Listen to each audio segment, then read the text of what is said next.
نہیں تھا، زکوٰۃ بھی نہیں تھی، خمس بھی نہیں تھا، یتیم کا مسئلہ آ گیا.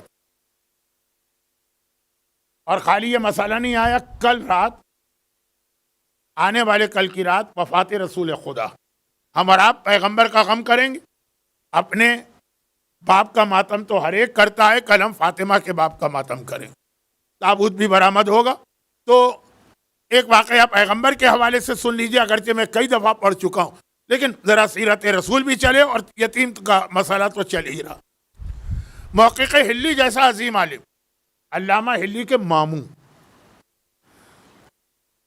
جن کی کتاب فقہ کی حلال و حرام کے مسائل کی شرائع الاسلام ایک طویل عرصے تک آکسفورڈ یونیورسٹی کے اسلامیات کے کورس کی پرسکرائب کتاب تھی. خیر، وہ یہ واقعہ اپنی ایک کتاب میں لکھتے ہیں، کوفے کا واقعہ، کہ کوفے میں ایک مومن کے خواب میں رسول اللہ آئے اور کہا کہ وہ جو تیرا 4 مکان چھوڑ کے پڑوسی ہے نا، اس کے پاس جا کے کہہ دو کہ میں نے دعا قبول کر لی ہے اور اس کو جنت مل گئی. آنکھ کھل گئی. لیکن یہ اصول ہونے کے باوجود کہ جس کے خواب میں رسول یا امام آتے ہیں تو وہ سچا خواب ہوتا ہے، کیونکہ شیطان کسی معصوم کی شکل نہیں بنا سکتا. اس اصول کے باوجود یہ چکرا گیا. چکرایا اس لیے کہ 4 مکان چھوڑ کر جو 4تھا مکان تھا وہ اس کے مجوسی پارسی جو 2 خداؤں کو ماننے والے ہیں اس کا گھر تھا. اب وہ تو رسول کو مانتا ہی نہیں ہے، بلکہ الٹا رسول کا مذاق اڑاتا. اب میں بطور مثال کہہ رہا ہوں، کوئی آدمی مجھ سے آ کے کہے کہ آپ کا نام صادق حسن ہے، میں کہوں ہاں. وہ کہے کل رات کو میرے خواب میں یزید آیا تھا اور کہہ رہا تھا کہ میں نے آپ کو جنت دلوا دی. ہم کہیں گے تف ہے تیرے اوپر اور تف ہے تیرے یزید پر، ہمیں نہیں چاہیے یزید کی جنت. یہی سارے جملے تو کہیں گے نا. وہ تو رسول کو مانتا ہی نہیں ہے، بلکہ رسول کا مذاق اڑاتا. میں جا کے اگر اسے کہہ بھی دوں کہ رسول نے دعا قبول کر لی اور تجھے جنت دلوا دی تو کتنا مذاق اڑائے گا، میں کیسے برداشت کروں گا. چنانچہ اس شک میں رہا کہ شاید خواب کے سمجھنے میں مجھے دھوکا ہوا. چلے خیر، اگلی رات کو سویا، دوبارہ پیغمبر. ماہ سفر کی تاریخیں رسول خدا کی تاریخیں ہیں، اور آنے والی رات، اب تو 23 گھنٹے رہ گئے ہیں میری اگلی مجلس میں اگر زندہ رہا، رسول کی رات ہے تو یہ رسول کا ایک واقعہ سن لیجئے اور موضوع بھی. پھر رسول خواب میں آئے، بلکہ آتے تھے پہلا جملہ کہتے تھے کہ کیا میرا ایک کام کرے گا. تڑپ کے کہتا تھا یا رسول اللہ حکم دیجئے، جان حاضر. کا وہ 4تھے مکان میں جا کے اس سے یہ کہہ دے. اب پھر آنکھ کھل گئی، پھر پریشان. تیسری رات کو پھر یہی ہوا، ایک کام کرے گا. مومن نے تڑپ کے کہا یا رسول اللہ آپ کے حکم پہ جان قربان، اولاد قربان. کہا جا کے 4تھے مکان یہ پیغام دے دے میں نے دعا قبول کر لی اور تجھے جنت مل گئی. لیکن پھر وہی بات. اچھا، اب یہ جو ہے جس کی بات ہو رہی ہے 4تھا مکان، یہ صرف یہ نہیں ہے کہ عقیدے کے اندر بدترین ہے، 2 خداؤں کا ماننے والا. آج کی مجلس تو شروع سے ہی توحید پہ چل رہی، عمل بھی بہت برا. مجوسیوں کے یہاں سگے بھائی اور بہن کی شادی کی جاتی ہے، اور اس کی وجہ سے ہماری شریعت میں بہت سے کمپلیکیٹڈ مسئلے پیدا ہوتے ہیں. ہر مجتہد کی کتاب میں مسئلے آتے ہیں، کیونکہ یہ امام نے بتایا کہ اگر ایک مجوسی ہے اور پھر وہ بعد میں مسلمان ہو گئے اور اس نے اپنے بھائی اور اپنے بیٹے اور بیٹے کی شادی کی ہے، تو اب جو اولاد ہوگی تو اس کا باپ، اس کی ماں، اس کی چچا بھی ہوں گے اور خالہ بھی ہوں گے. اور سارے مسئلے ہیں کہ پھر کس طرح جائیداد تقسیم ہوگی. بہت سیریس چیپٹر ہے یہ ہماری فقہ کا.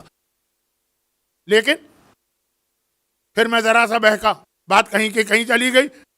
اس نے پچھلے ہی ہفتے تو اپنے بیٹے اور بیٹی کی آپس میں شادی کی تھی.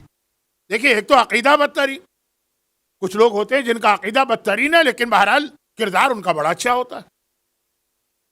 غریبوں کی مدد بھی کرتے ہیں، فلاحی کام بھی کرتے ہیں، چیریٹی ورک بھی کرتے ہیں، نماز روزے کو نہیں مانتے ہیں لیکن باقی اس کا تو یہ بھی سچ بھی بولتے ہیں، امانت بھی ادا کرتے ہیں، چیزوں میں ملاوٹ بھی نہیں کرتے، بزنس کے اندر کبھی فراڈ نہیں کرتے ہوتے. اس کا تو عمل بھی غلط، عقیدہ بھی غلط. پچھلے ہی ہفتے تو اپنے بیٹے اور بیٹی کی شادی کر کے بیٹھا ہے یہ. عقل انسانی جسے قبول نہیں کرتی ہے وہ عمل، اور میں جا کے اس سے یہ کہوں کہ تجھے جنت دلوا دی میرے رسول نے، تو پہلے تو یہی سمجھ میں نہیں آتا اس کو جنت کیسے مل سکتی ہے، اور پھر میرا رسول کہوں گا وہ مذاق اڑائے گا۔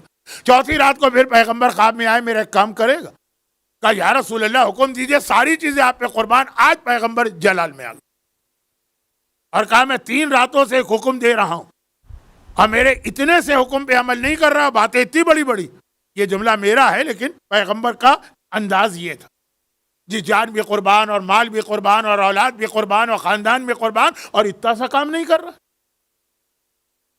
اب اس کی آنکھ کھل گئی، لیکن آنکھ تو تینوں راتوں سے کھل رہی۔ اب انتہائی پریشان کہ اللہ کا رسول مجھ سے ناراض ہے، اب تو مجھے یہ کام انجام دینا ہے۔ اگلی صبح سورج نکلا، ایکٹیویٹیز شروع ہوئی، سیدھا گیا چوتھے مکان پہ، دروازے کو نوک کیا، اس نے بلا لی۔ پہلے زمانے میں بہرحال پڑوسی کا ایک احترام ہوتا تھا، ہندوستان میں جو لوگ رہتے ہیں ان سے پوچھئے کہ غیر مسلم بھی مسلمان پڑوسی اور مسلمان غیر مسلم پڑوسی کے حقوق ادا کرتے تھے۔ اور حدیث بھی ہے کہ 3 چیزیں تو ایسی ہیں کہ اگر کافر بھی ہو تو تمہیں اس کا حق ادا کرنا، والدین، مہمان، پڑوسی، مومنن کانا اور کافر۔ تو پتہ ہے مجوسی کوئی میرے محلے میں رہنے والا کانٹیکٹ نہیں ہے مسلمانوں اور مجوسیوں کا، لیکن جانتے تو آ جاؤ گھر میں بٹھائے، کیا کام ہے، کیوں آئے ہو؟ اب اسے بولا نہ جائے، سر جھکا کے آخر بہت آہستہ آہستہ کہا کہ میرے رسول میرے خواب میں آئے تھے اور یہ کہہ کے گئے ہیں کہ میں نے دعا قبول کر لی ہے اور تجھے جنت دلوائی، اور اب یہ انتظار کر رہا ہے کہ پہلے تو کہا لگا کے ہنسے گا اور پھر 2-4 جملے پیغمبر کے خلاف کہے گا اور پتہ نہیں کتنے جملے اسلام کے خلاف۔ مگر یہ مسلمان مومن خواب دیکھنے والا حیران ہو گئے، جیسے ہی یہ کہا کہ رسول کا یہ ارشاد ہے جنت دلوا دی ہے، بے اختیار وہ کہتا ہے کہ اشہد ان لا الہ الا اللہ و اشہد ان محمد رسول اللہ۔ کلمہ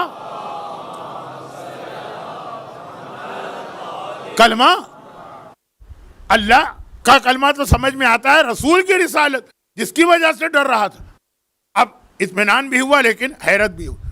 کہا یہ کلمہ تو نے کیوں پڑھا؟ کہا جو اتنی چھپی ہوئی بات کو جانتا ہو اس کی سچائی میں تو کوئی شک ہو ہی نہیں سکتا۔ اب اور حیران ہوا، کیا چھپی ہوئی بات بھائی، کچھ مجھے تو بتاؤ۔ کہا دیکھو پچھلے ہفتے میرے گھر میں شادی تھی اور بیٹے اور بیٹی کی شادی تھی، تب یہ تھا کہ بارات کہاں سے گئی کہاں سے آئی، نہ گئی نہ آئی، ایک ہی گھر تھا۔ اس لیے پھر جو میں نے شادی کا جو فنکشن ولیمہ کیا وہ بڑے شاندار طریقے سے، اور یہ پیسے والے بھی ہوتے ہیں مجوسی عام طور پر، بمبئی کے اگر مومنین کوئی ہیں یہاں یا آن لائن سن رہے ہیں ان کو پتا ہوگا، پیسے والے بھی ہوتے ہیں۔ جب میں نے شادی کی تو اب مہمان میرے آنے لگے۔ اچھا پیسے والوں کے مہمان بھی پیسے والے ہوتے ہیں، ایک سے ایک مالدار آدمی آ رہا، اور پیسے والوں کی دعوت کرنا بہت مشکل ہے۔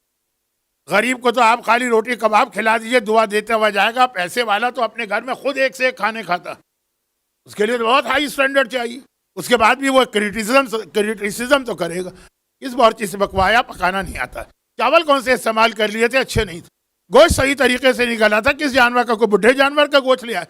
جو پیسے والوں کو آپ کھلائیں گے یہی کامنٹس ملیں گے، غریب کو آپ خالی دال کھلائیں کیا روٹی چٹنی کھلائیں وہ آپ کو دعا دیتا ہوا جائے گا، مگر ہمیں دعائیں کہاں چاہیے، ہمیں تو ریاکاری چاہیے۔